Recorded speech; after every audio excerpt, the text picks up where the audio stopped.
नमस्कार दोस्तों, पिछले वीडियो को जो आपने प्यार दिया उसके लिए आपका मैं बहुत बहुत आभारी हूँ।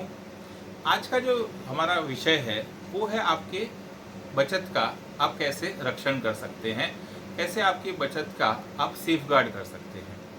अगर आपके बचत का, आपके निवेश का आपको अगर सेफगार्ड करना है, उसको अगर संभाल के रखना है, तो उसके लिए कुछ साधारण स्टेप्स हैं जो आप फॉलो कर सकते हो। पिछले वीडियो में जैसे हमने डिस्कस किया था कि एक तो आपके पास इमरजेंसी कैश होना चाहिए, और दूसरा आज हम लोग जिस विषय पर बात करेंगे वो है आपका स्वास्थ्य बीमा, मतलब जिसे हम लोग मेडिक्लेम पॉलिसी कहते हैं, जिसका टेक्निकल नाम है हेल्थ इंश्योरेंस पॉलिसी।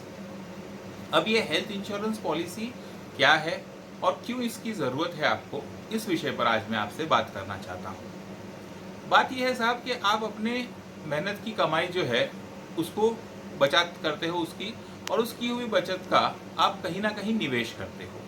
आप बैंक में रिकरिंग डिपॉजिट ओपन करते हो, या फिर आप म्यूचुअल फंड में इन्वेस्ट करते हैं, या फिर आप किसी और माध्यम में इन्वेस्ट करते हैं। बहुत अच्छी बात है, बेहतरीन, करना चाहिए, होना चाहिए। मैं इस बात से 100% सहमत हूँ। लेकिन होता क्या है कि बीमारी पूछ कर तो नहीं आती है। कोई ऐसा है जो हाँ कहेगा, हाँ बीमारी मेरे घर दस्तक दे रही है, आजा आजा भाई मेरे घर आजा। हम नहीं चाहते हैं कि हम बीमार हों, और ख़ास करके हम ये नहीं चाहते हैं कि हमारे जीवन भर की जमा पूंजी, हमारा बहुत मेहनत से कमाया हुआ पैसा जो है वो अस्पताल के खर्च में चला जाए।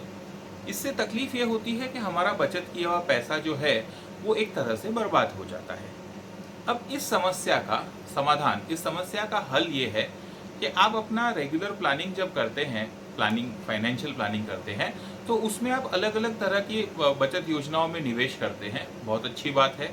लेकिन साथ में वो सब करने के साथ, या उससे पहले मैं कहूँगा, एक और बात का आपको ध्यान रखना है कि आपका एक अच्छा सा स्वास्थ्य बीमा होना चाहिए, यानी कि जिससे हम लोग हेल्थ इंश्योरेंस पॉलिसी कहते हैं, या फिर जिसको कॉमन भाषा में हम लोग मेडिक्लेम पॉलिसी कहते हैं। ये मेडिक्लेम पॉलिसी एक वार्षिक कॉन्ट्रैक्ट होता है। हर साल आपको कंपनी जिससे आप इंश्योरेंस पॉलिसी लेते हो, ये मेडिक्लेम पॉलिसी, आपको उसके लिए कंपनी को चार्ज देना पड़ता है, जिसको हम लोग प्रीमियम कहते हैं।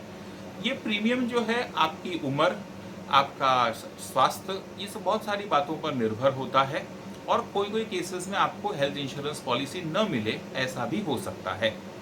और एक बात ये भी आप ध्यान रखिएगा कि जब आप स्वास्थ्य बीमा खरीदते हैं, तो उस स्वास्थ्य बीमा पॉलिसी की जो वैल्यू है, जो उसका पॉलिसी कवरेज जिसको हम लोग कहते हैं, तो वो अच्छा खासा हो, जिससे आपके हॉस्पिटलाइजेशन का खर्चा और जो अपना इलाज का खर्चा है वो उसमें से कवर हो सके।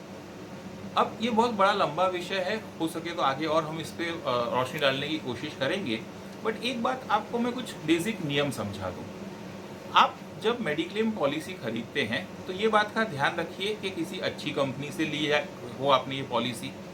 दूसरी बात कि आप उसको रेगुलरली कंटिन्यू करें, यानी साल दर साल उसको रिन्यू करते रहें प्रीमियम भर के।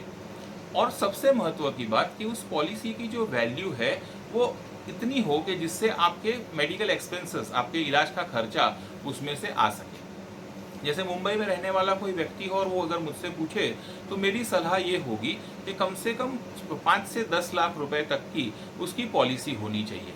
मतलब 5-10 लाख रुपए आपको भरने नहीं है इंश्योरेंस पॉलिसी के लिए, आपका उतने का बीमा है, और उसका जो प्रीमियम है वो आपकी उम्र के अनुसार होगा। बट फिर भी एक मोटा मोटी आप समझ लीजिए कि कहीं आप 5 से 10 हज़ार रुपये देकर, मतलब जितने का आपका मेडिकल इंश्योरेंस है उसका 1 या 2% बीमा के स्वरूप में आप कंपनी को देकर आप अपनी हेल्थ की सेफ्टी बाय कर सकते हैं। अच्छा, अब सबसे महत्वपूर्ण बात कि ये बीमा पॉलिसी जितनी पुरानी होगी उतना आपको फ़ायदा होगा। क्यों फ़ायदा होगा? क्योंकि पहले साल में आपको जो है हर बीमारी के इलाज का खर्चा नहीं मिलता है।